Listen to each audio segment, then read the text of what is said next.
Good morning, everyone. It is, let me see, 8:15. Oh, on the dot. Hey, this is Extra Shot, and we have Rob here because he's going to comment on the first story. Then you're going to go and do the weather thing to get triple digits for the next, like, 500 days. Basically, right? I'm going to do exactly what I don't want to do. Tell people it's going to be 100 forever, basically till October. Oh my gosh, that's crazy. Not really. Okay. Yeah, actually, wait, people at home are going, oh my God, are you serious? Wait, really? Not No, not really.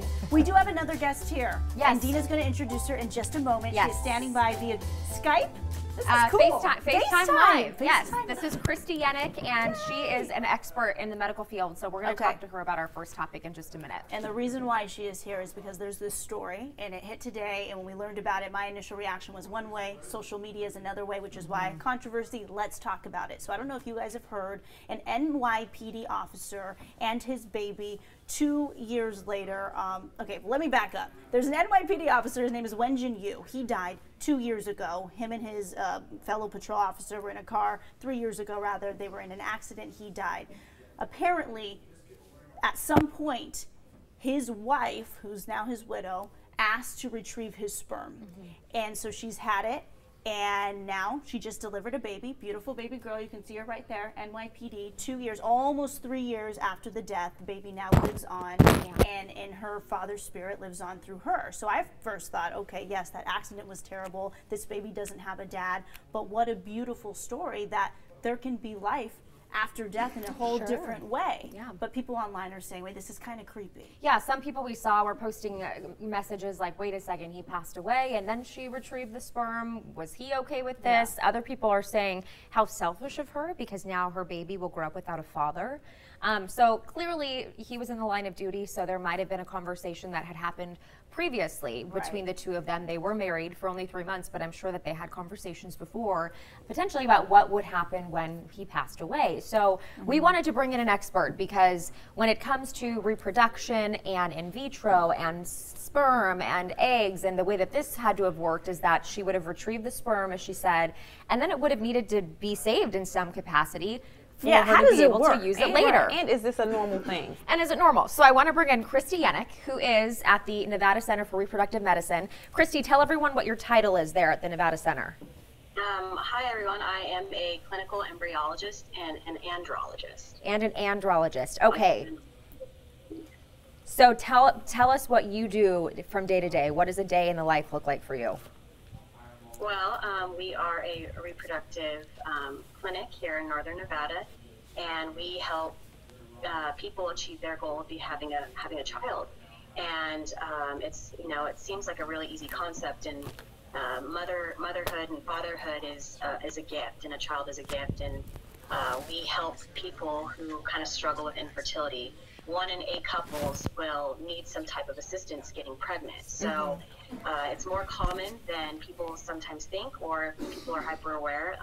That's awesome, but for infertility is a real struggle for a lot of Americans. So we help people, and in the laboratory, I am part of my embryology team, and we do all types of procedures, but definitely part of the in vitro fertilization. So we retrieve eggs, we unite it with sperm, we help people achieve pregnancy through medical means that are, way more invasive and not nearly as much fun as the all-natural way. But right. We are here to help. So I do a lot of different procedures, and I just don't even know where to begin. But uniting sperm and egg, freezing sperm, fertility preservation for both male and females, as well as anyone that's going through a transgender process. So we do lots of different things with gametes for many different reasons, but our number one reason is to help people have a family. Yes, and so Christy, we talked about this previously, and we told you about this officer who passed away and the woman who retrieved his sperm in order to have his baby down the road.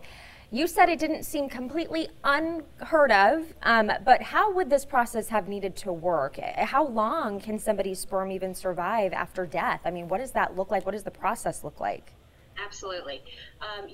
First and foremost, this is definitely a ethical question, but like you said before, Dina, I'm sure the husband and wife have had this conversation. And also a thought that I had initially was, maybe NYPD or LAPD or some of our bigger cities and police departments have this in the language of for their officers who are putting their lives at risk and kind of for fertility services and for fertility help, there definitely need to be some kind of consents and different discussions before another reproductive endocrinologist or an RE would be able to kind of come in and help this woman achieve this pregnancy. So you think maybe there might have needed to be a will or some form of consent from him potentially before? Absolutely. So I would, beginning there, but men make 1 billion sperm a day. There is not a finite amount of sperm that men have in their testes. Women do have a finite amount of eggs, and as most everyone knows, menopause sets in after those eggs have been completely used, and there's no more egg production. But sperm production happens rapidly. Spermatogenesis in the human takes about 3 months from a sperm to mature and become a mature sperm to fertilize an egg. So for how long it can live posthumously, I don't have that off the top of my head, but sperm in the right environment can be extracted definitely after death. And then from that point, though, it would need to be saved in a fertility clinic or cryopreserved as freezing the sperm and taking that sperm through a series of washes and preparations in the laboratory to then freeze it in liquid nitrogen and kind of keep it in that fertile state and preserve it so it's stable to actually use later for the intention of creating a child.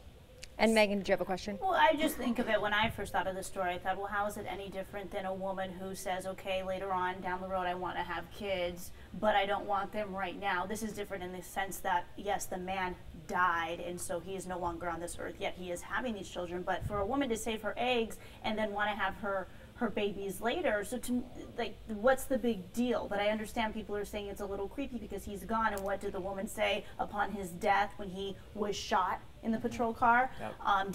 Did she say, oh, let me extract his sperm? We don't know what that conversation was like, and for all you know, like you were just mentioning, this could be in the language in the contract where this is just the conversation that they have on site now. You were talking, Cornelia, about organ donation, right? Right. So when I heard it, I was thinking, so maybe, once someone dies, the discussion of organ donor, being an organ donor comes up. Okay, so your husband was an organ donor, or he was not. Do you think he would, what's going to happen to the body afterwards? So I would automatically assume during that conversation, if you're extracting things from the body, then everything that's available to extract will be up for discussion. Not necessarily saying that that's what's going to take place, but if there is viable sperm, I would assume, again, I don't know because I'm not a professional, but I would assume that will be a part of the discussion. Yeah. Right. What do you think, Christy? For a fertility clinic to help achieve pregnancy for this woman, there would have to absolutely be some type of will or conversation, not just conversation, but documented consent to actually utilize the sperm for the intention of pregnancy. I know for our patients, we have a lot of language and a lot of consents for if the couple, one partner dies and they have embryos here at the clinic, what are they going to do? Or if they have sperm or egg here, what their intentions are, and there's just they're from a medical standpoint and a legal standpoint, there's a lot of consents that need to be signed by both parties for intention of gametes. These are human gametes for either fertility preservation or for the intention of creating an embryo and a child. So I think that either his maybe NYPD, because that is something that I have no idea, but they could offer their employees some type of coverage for fertility preservation, or that they, as husband and wife, they had this conversation and they drafted up a will with a lawyer regarding the intention to have kids, they want to have kids. So for a fertility clinic to become part of the conversation, there had to have been something that was signed and consented by both partners while they were living, for them to go to this, to try to and create a child. So Right. that's what I think. I don't know where that began, but definitely That's know your that fertility opinion. Okay. We do have a question from our Facebook fans. Yeah, for the most part, I'm seeing on our Facebook Live right now, and thank you everyone who's chiming in. People are saying, wow, congratulations to her. This baby, yes, doesn't have a father, but gets to live on knowing that they were a part of this, incredible piece Still, of it's father, medical yeah. technology that will always be your father. So thank you again. But Alf Winterscape says 30 hours, I'm assuming meaning sperm, it is still viable. Is that true? For 30 hours after one dies? I'm sorry, can you repeat the question one more time? You guys just paused out for a second. No problem. It was more of a statement. He was saying, this is Alf Winterscapes, 30 hours, it is still viable, referencing the sperm. I just want to know from your perspective, is that true? For 30 hours, is sperm still viable after death? The 30 hours, 30 hours of more hours after that, I don't have the exact, I would need to go reference it, but it depends on where they're extracting it from. We have two types of procedures here in the office where we can extract sperm from the testes, from the epididymis of the testes, where mature sperm actually lives, or they can actually extract sperm from the penis, and and it's called a penile extraction. So I'm guaranteeing that they're going to go through the testes, and there's a lot of factors. Right. There's temperature of the sperm, how long is it, if that body temperature, 30 hours, 100% sounds within the realm of possible, but there's a lot of sperm in the epididymis of the testes. So it's possible, but It's not possible, necessarily but it's a rule that it can only go Right. up to 30 hours, and then after that, who knows? that's correct. So I just don't want to quote without referring that's to good. Sure, one of yeah. the books or my predictive my boss, our physician here. But sperm are very resilient in the right the body temperature, the mass production of 1 billion sperm a day.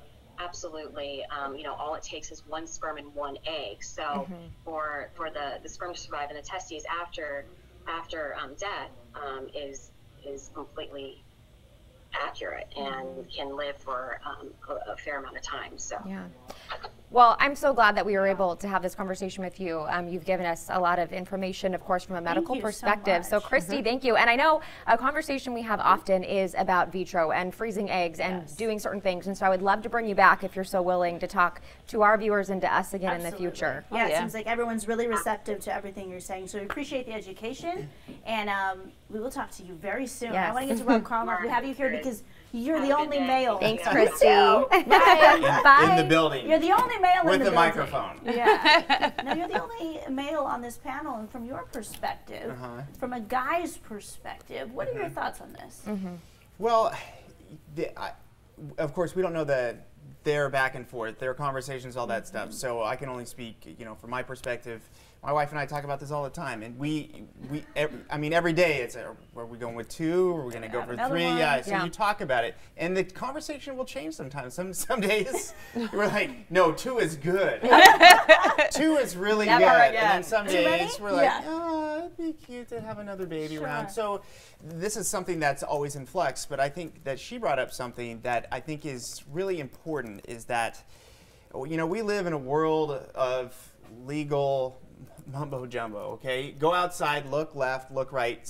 One of those people's a lawyer, especially in California. I'm exaggerating, but she brought up an important point that you need to have some sort of documentation because sometimes life gets very complicated, especially with a sudden death like the NYPD officer. So what you have in casual conversation, unfortunately, I say unfortunately because I hate red tape and I hate all this business, but you probably do need to have some sort of living will, some sort of big life plans in writing somewhere that's verified or with a notary or just something because if that's your plan, you don't want other people's opinions.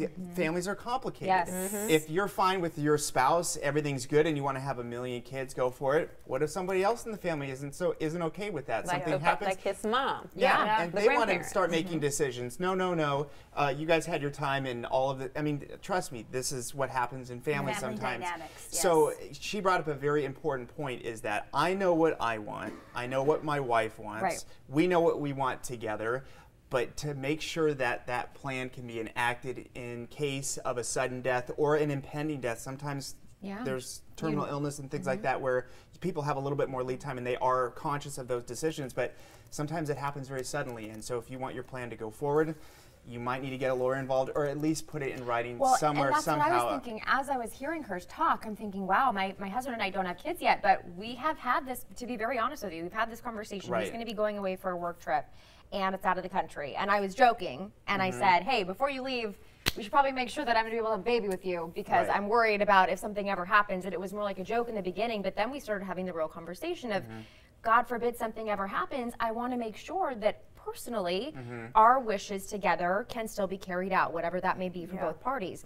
And so, yes, Christy brings up a great point. If there is not something in writing, consent from both parties before, unfortunately, something happens, then you may need to rethink about things. And you might have to transition into, wow, I thought I was going to have a child, but now this person's gone and now I have to live a life without one. And so it's great information to know that that's something that you'll need to do before a clinic like hers, at least, will be able to help you. Will be able to even help you. And it's never too early to get a living will, get your paperwork in order, because when emotions take over, someone dies. Yes, in theory, when you're having a conversation, yes, you're like, okay, we know what we want. But when those emotions are running high and someone is gone and you're thinking about the future and you're looking around and it's just you, sometimes plans and decisions change in that moment. So to have it written and to have it set in stone to say, this is what we discussed when I was clear-headed, when we just laid everything out on the table, it's never too soon to do that. Even if you're not married, you can be single, you can be divorced. You need to have decisions like that in place, because someone who doesn't even talk to you like that can come in and swoop in and say, well, this is what I think he wanted. And it's not even necessarily the case. But how about in a situation where something happens and it's not how you thought it was going to happen? So he dies. Did she think he was going to die in this way? Given the circumstance, then she wants a different choice made in that moment, but then you have a will. So then, okay, do I have to stick to that plan because it was in the will? I mean, legally, yes. Yeah. That's how. So you need to update wills. You need to make sure that you get things changed if you want things different. I know there are families who, and I've talked to Christy about this, who will go through the process of doing in vitro and then they separate. And the woman's eggs and the man's sperm are still available, and it's the wish of one person to go through with this, even if they're separated. And clearly, that is something that needs to be consensually agreed upon by both parties. And if one says no, but it was written at a time, then they need to update that. So you need to consistently be updating your living wills as well. And before, you know, when I hear the word lawyer and get living will and all that stuff, my eyes glaze over. It's like, okay, that'll be on the bottom of the list because it's going to cost some money and I don't really want to deal with it. Just start somewhere, put it in writing, sign it, have a witness, because at least that's something. Because if you show up with nothing, then you can start from ground zero. I mean, who knows where it's going to go? At least you have something. And put it in writing. You'd be surprised what you need to have in writing these days is for almost everything. And you could go online and get basic will templates. It's very simple. You don't have to necessarily know everything or go to, like, find a lawyer and pay the money. Like Rob said, if you want to do, you can just do basic stuff. Go online and type in do-it-yourself will. And it'll give you just basic template of what to fill out, the basics, and then you can take it from there. But it does still need to be, from my understanding, legally written off on from somebody of authority before it can be enacted. So certainly make sure you do that. A lot of comments online. Go ahead. Deborah Lane starts off with congratulations. Let's see, Susan Stanford, thank you for your service. I'm glad these advancements in medical technologies made it possible for people who give so much for us, because others are chiming in saying, we're listening to ourselves. No, because people are chiming in saying this is a very common conversation that those in the military have, especially. Because again, this is a high risk job. Ruben Almazar, thanks for your support. Susan, yes, love that we have these advancements. Anise Base Life Banks, do you know her? Okay.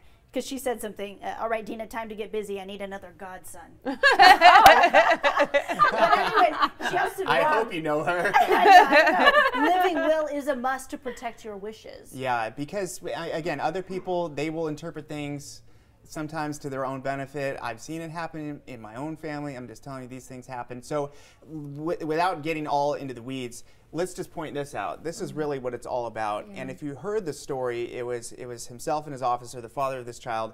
they were shot in cold blood in their patrol car. They were just doing their job. So to have something positive somehow years later happen, I really think that this is, in my opinion, a tremendous moment for her and for her son. Absolutely. To somehow have life go forward. He was going to look something like his dad, Totally. and Carry something on the positive name. came out of all And this. something Little girl. Angelina's her name. Oh, I'm by sorry. The way. My no, apologies. I just wanted I didn't know. Something Christy told me too off the FaceTime is that the possibility of these medical professionals being able to take something that is living and freeze it, stop the reproductive process dead in its tracks. A male sperm, she said, could be frozen forever, potentially. But didn't she say you have to harvest it? It has to be, yes, that all has to be done properly. But once it's frozen and the reproductive process has stopped, started. you can literally take that back and start it again. And I mean, yes, a lot of people, there is a controversy in this. Some people saying you're playing God. Right. Some people don't believe in that, and I understand your argument. But the fact that that is where we are medically, I mean, this woman is able to have a child with her slain husband. It's incredible where we are medically in the day, and I can't wait to see how far it goes in the next 10 years. Yep. And somebody also said, Tammy Collins, her and her newborn will be taken care of from the father's employer till the baby is 18. If the baby wants to go to college, I'm sure he will have no trouble, she. And God bless her and her newborn. And so, you're right. You know, working with an NYPD officer, you'd hope that not only financially, but also emotionally with the other police officers as well, stepping in to say, hey, we're going to be there for your family. Yep. Glenn McBurney Jr., I see nothing wrong with this at all. This is coming from a male's perspective. God bless her and the family, Ruben Almanzar. I think that's great that she gets to have a wonderful baby and a piece of her husband so he can live on through the little one. Yeah. But everyone's going to feel different 'Kay. about this. So thank you, Rob, for your Okay. insight Thank you, there. Rob. Yes, Living Wills. Microphone Let's take off. care of that. Mike, shut down. Mike, gone. All right. Okay, this is time for him to do weather. Okay, let's get on to the next story. Okay.